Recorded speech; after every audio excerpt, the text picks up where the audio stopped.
What if the person your child trusted the most was the very one you should fear? Rachel thought she was just coming home a little early from her business trip, just a surprise visit. But the moment she stepped through the front door, something felt wrong. A light left on. And then, a man's voice in her daughter's room. What Rachel uncovered that night would unravel a year-long nightmare she never saw coming.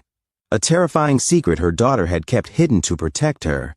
And the man behind it, he lived right down the hall. You won't believe what really happened. Before we move on, please let us know where you're listening from. Rachel Morgan had just finished a long project in Chicago and couldn't wait to see her 13-year-old daughter, Emily. She decided to return home to Santa Monica 2 days early, hoping to surprise her little girl and make up for lost time. As Rachel rolled her suitcase up the familiar path to her apartment, a voice called out, "Rachel? Is that you?" It was Mrs. Evelyn Harper, their elderly neighbor. "You're back already?"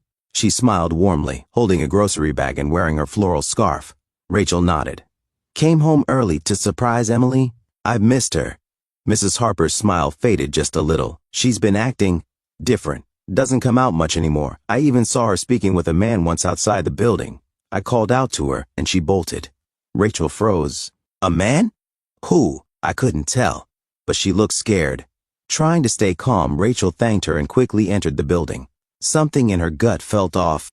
Apartment 307 looked just as she had left it, neat and warm. But as soon as Rachel stepped inside, she noticed something strange. The living room light was on. Upstairs, faint whispers. She held her breath. A man's voice. "Remember, it's our secret. Don't tell your mom." Emily's trembling voice. I don't want to." Rachel's blood ran cold. She charged up the stairs and threw open the bedroom door. There was Emily, curled up on the bed, and beside her sat Brandon Keller, a neighbor she'd once spoken to in passing. "What are you doing in my daughter's room?" Rachel screamed. Brandon didn't flinch. His posture was eerily calm, as though he had every right to be there. "Calm down, Rachel. You're jumping to conclusions. We were just talking, that's all." Emily didn't say a word. "Mom," she whispered, her voice barely audible through her fear. Rachel's protective instincts kicked in hard. "Get out of my house. Now," she shouted. Brandon keeping his gaze fixed on Rachel like a predator sizing up his next move. "You're overreacting," he said coolly. "You always did have a flair for the dramatic. I care about Emily. She trusts me. We've developed a connection." Rachel stepped in front of her daughter, shielding her. "Don't you dare talk about trust. You crossed a line. No, you bulldozed through it." Brandon took a slow step forward. "You know, you should really be careful with that temper." "Sometimes," he said, "anger makes people do things they regret." Rachel stood her ground, but her heart was pounding. Without another word, Brandon turned toward the door. But before he exited, he glanced back over his shoulder, not at Rachel, but at Emily. His eyes locked onto Emily's, and in that split second, a silent threat passed between them. Rachel caught it. Her stomach turned cold. That night, Rachel called her old friend, Detective James Foster. "James, I think Emily is in danger, and the man is Brandon Keller." "Brandon, your neighbor?" She explained everything. James promised to look into Brandon's background, but warned Rachel to be cautious. If Brandon was dangerous, she shouldn't face him alone. Later that night, a noise startled her awake. The window downstairs was wide open. A shadow moved in the hallway. Knife in hand, Rachel crept toward Emily's room, only to find Brandon inside, looming by the window. He smiled coldly, his presence dark and unnatural against the soft glow of the hallway light. "Relax," he said with a tone that sent shivers down Rachel's spine. "I was just checking on her. That's what good neighbors do, right?" Rachel stepped forward, her voice rising with fury. "Get out of my house, Brandon, now, or I swear I'll call the police." Brandon's expression didn't change. "And what will you tell them?" he asked. "That I care about your daughter? That I'm worried about her? That's not illegal, Rachel." Behind her, Emily let out a sharp cry. Rachel instinctively moved in front of her daughter, arms protectively outstretched. "Stay away from her," Rachel shouted, her voice cracking with emotion. "You're not welcome here. Not now, not ever." Brandon took a step forward, slowly, deliberately, his eyes gleaming with something far more dangerous than defiance. Rachel didn't wait. Without thinking, she drew her fist back and punched him, hard, right across the jaw. The sound echoed sharply through the hallway. Brandon stumbled back, caught off guard. For a moment, the smirk was gone, replaced by a twisted snarl. His eyes, once cold, now burned with rage. "You'll regret that," he growled. And then, just like that, he turned and slipped into the darkness of the night. leaving behind a mother trembling with adrenaline and a daughter sobbing in her arms. But Rachel knew one thing for certain. This wasn't over. The next morning, Rachel met James at Cornerstone Cafe. She told him everything. He frowned at the bruise on her arm. That from him? She nodded. Self-defense. James gave her a folder. You were right. He's been accused before, multiple times. Inappropriate conduct with minors. But there was never enough proof to convict. Rachel's breath caught. So he's done this before? Yes. And we need hard evidence to stop him for good. That night, Rachel installed security cameras James provided. She barely slept, eyes glued to the live footage, and then a figure appeared at the front door. It was Brandon, watching the camera, hand on the doorknob. The door wasn't locked. Rachel ran, heart pounding. Brandon was already inside. I told you I'd be back, he said calmly. Get out, Rachel screamed, blocking Emily. Brandon laughed. Emily and I have a bond. You wouldn't understand. You're sick, Rachel hissed. He lunged.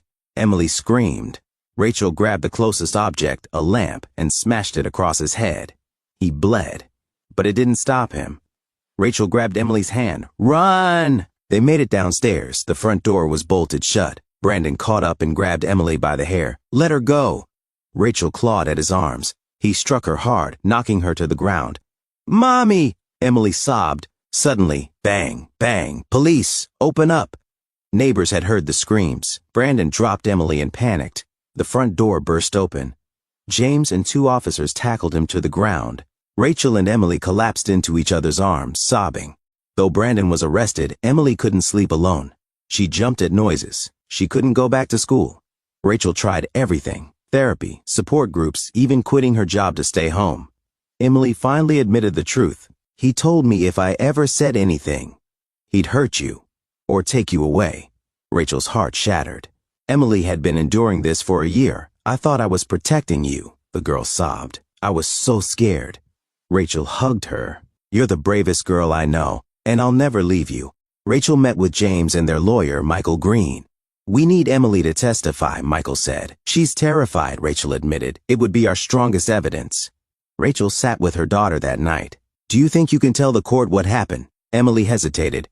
Then softly, I'll do it. For you. On trial day, Emily took the stand, voice shaking but clear. Emily sat on the witness stand, her small hands tightly clenched in her lap. She took a trembling breath, her voice barely above a whisper. He said if I didn't listen. She paused, her throat tightening. He'd hurt my mom. Gasps rippled through the room. Emily looked directly at the judge, her voice gaining strength, her back just a little straighter. He said he'd take her away from me. That if I told anyone she'd be gone. I didn't know what to do. I was scared all the time. But, her lip quivered. I don't want to be afraid anymore. There was no sound but the muffled sobs of those in the gallery. On the other side of the courtroom, Brandon Keller sat stiffly, face flushed, jaw clenched. He didn't look smug anymore. He looked exposed. The judge adjusted her glasses, her face stern and resolute.